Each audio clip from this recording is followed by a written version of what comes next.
on peut définir la douleur abdominale comme une expérience sensorielle et émotionnelle désagréable associée à un dommage tissulaire réel et potentiel. Des manifestations, associées des manifestations digestives.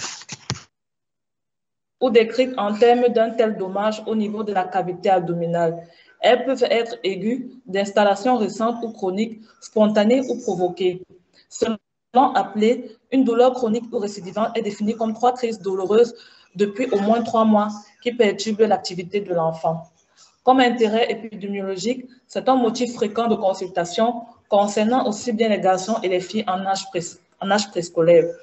Intérêt diagnostique, les étiologies sont multiples en fonction du caractère aigu ou chronique, nécessitant souvent l'apport de l'imagerie médicale. La démarche étiologique doit être rigoureuse. Sur le plan thérapeutique, on doit avoir la hantise d'éliminer une urgence chirurgicale. La douleur abdominale représente 3 à 5% des admissions aux urgences pédiatriques. La majorité des douleurs sont en rapport avec des affections sans gravité. Seuls environ 1% des enfants présentent une pathologie chirurgicale dont la plus fréquente est l'appendicite. Parmi les enfants d'âge scolaire, 10 à 15 souffrent de douleurs abdominales chroniques. 90% de ces douleurs abdominales répétées sont fonctionnelles et 10% seulement sont organiques. Concernant le diagnostic, nous allons commencer par le diagnostic positif. Les circonstances de découverte. Les signes évocateurs de la douleur sont les suivants. Nous avons les pleurs inopinées, l'agitation, la prostration, la position antalgique au repos, la protection spontanée des zones douloureuses, les réactions à l'examen des zones douloureuses. Parfois, l'enfant est immobile, triste, ne communiquant plus, muet, ne réagissant plus aux stimulations. On a également des troubles du sommeil. Chez le nouveau-né et le nourrisson, l'enfant est inconsolable avec des sourcils froncés, le visage crispé, les jambes repliées en permanence sur le ventre, des mouvements de jambes, des tortillements, des troubles digestifs associés notamment au reflux de tétée, au rejet alimentaire, des vomissements verdâtres. Comme signe clinique, nous allons débuter par les caractéristiques de la douleur. En petit temps, le mode de révélation. Les douleurs abdominales sont aiguës, elles sont récentes, de quelques heures à quelques semaines, et dans ce cas, il faut craindre une cause chirurgicale. Les douleurs abdominales chroniques, elles sont celles qui surviennent depuis plus de 3 mois, qui sont lancinantes, disparaissent, apparaissent et réapparaissent. Le type de douleur, ça peut être un type de décharge électrique, de torsion ou de brûlure. Les modalités initiales, on doit savoir la date et heure de début de la douleur, la situation par rapport au repas. On doit également connaître la topographie et l'irradiation, l'intensité. Si cette douleur abdominale entraîne un arrêt de l'activité, et également, il faut coter la douleur avec les échelles adaptées. Nous avons également les facteurs aggravants, si la douleur est accentuée à la marge, à la toux, en inspiration profonde ou lors des mictions. Autre caractéristique de la douleur, nous avons les facteurs calmants, à savoir si la douleur est calmée au repos ou bien exacerbée par les vomissements, l'alimentation ou l'antiflexion. Également, l'évolution, elle peut être immédiate, diminuée, inchangée ou augmentée ou prolongée, intermittente, continue et paroxystique. Les signes associés, nous avons les signes généraux, les signes digestifs, les signes respiratoires, urinaires et neurologiques. Pour l'évaluation, concernant l'évaluation de la douleur chez les enfants de moins de 4 ans et enfants non communicants, nous allons utiliser l'échelle d'hétéro-évaluation. Cette échelle est effectuée par le médecin lui-même.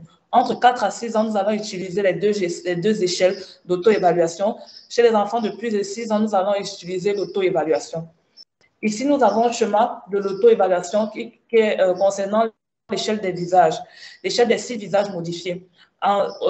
Quand elle est cotée à 0, on note une absence de douleur. À 2, la douleur est légère.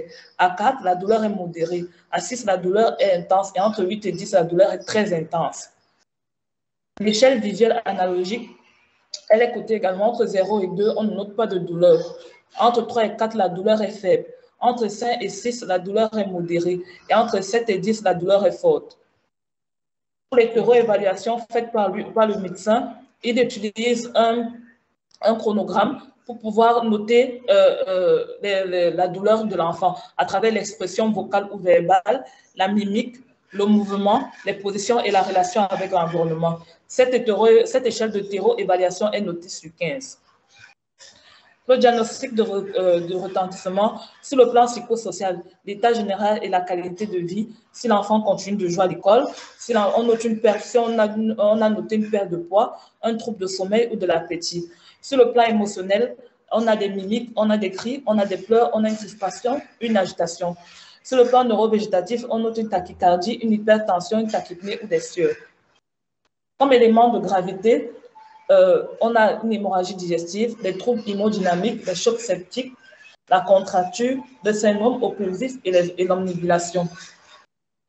Concernant le diagnostic différentiel, nous pouvons noter comme diagnostic différentiel de douleur abdominale les troubles fonctionnels et psychiatriques, qui sont plus rares. Elles sont plus rares et sont les véritables simulateurs. Ces enfants se plaignent habituellement de douleurs très intenses, répondant peu aux antalgiques usuels. L'examen clinique objectif et les examens complémentaires sont évidemment normaux dans ces cas. Concernant le diagnostic étiologique, nous avons le contexte de survenue, l'âge et le sexe de l'enfant, les antécédents néonataux et chirurgicaux, le terrain, à savoir le diabète, un terrain de mucoviscidose, de drépanocytose, de maladies périodiques ou de maladies inflammatoires chroniques. Le régime alimentaire et l'heure du dernier repas, la croissance staturo-pondérale, le syndrome infectieux, les voyages à l'étranger, comme facteur déclenchant également les aliments, les traumatismes directs, les conflits familiaux et scolaires. On doit également noter si l'enfant prend un traitement en cours ou s'il y a une prise de toxiques et la possibilité d'une grossesse chez une adolescente. Comme signe associé, on doit regarder sur le plan infectieux s'il y a une fièvre ou une altération de l'état général avec l'asthénie et une pâleur.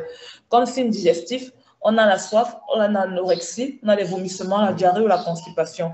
Sur le plan ORL et pulmonaire, on doit noter s'il y a une dyspnée, une toux, une otalgie ou une odynophagie. Sur le plan urinaire, des signes fonctionnels urinaires, une polydipsie et une hématurie. Comme autres signes, on peut noter les céphalées, une atragie et une éruption cutanée. L'examen physique doit être rigoureux et complet. C'est un enfant totalement placé en décubitus dorsal avec des jambes demi-fléchies.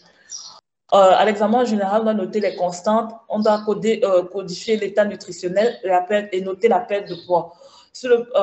On doit respecter les 4 temps de l'examen physique, à savoir l'inspection, si l'enfant, on a la présence de cicatrices sur le plan abdominal, on a un météorisme, une distension abdominale, une respiration abdominale. Sur la palpation, on doit noter si on a une défense, une contracture, une hépatosplénomégalie, présence d'une masse abdominale, on a un contact lombaire, si les orifices herniens sont libres et également palper les testicules. Sur la percussion, on doit rechercher un tympanisme ou une matité. Au niveau de l'auscultation, on doit évaluer la présence des bruits hydroaériques ou pas. On doit également terminer notre examen physique avec un toucher rectal en fonction des signes d'appel. Douleur au niveau du cul de sac de Douglas, une rectorragie ou une masse. Également, rechercher un foyer infectieux extra-digestif. Au niveau de l'examen oral, on doit regarder le tympan et les amygdales. L'examen cardio-pulmonaire doit noter la fréquence respiratoire, l'auscultation pulmonaire et le syndrome pleural. Pour poursuivre notre examen, on doit regarder également l'odeur acétonique de la laine, la langue saburale. L'examen cutané, on doit regarder si on a la présence d'un purpura des membres inférieurs, un ictère, une mélanodermie. Les examens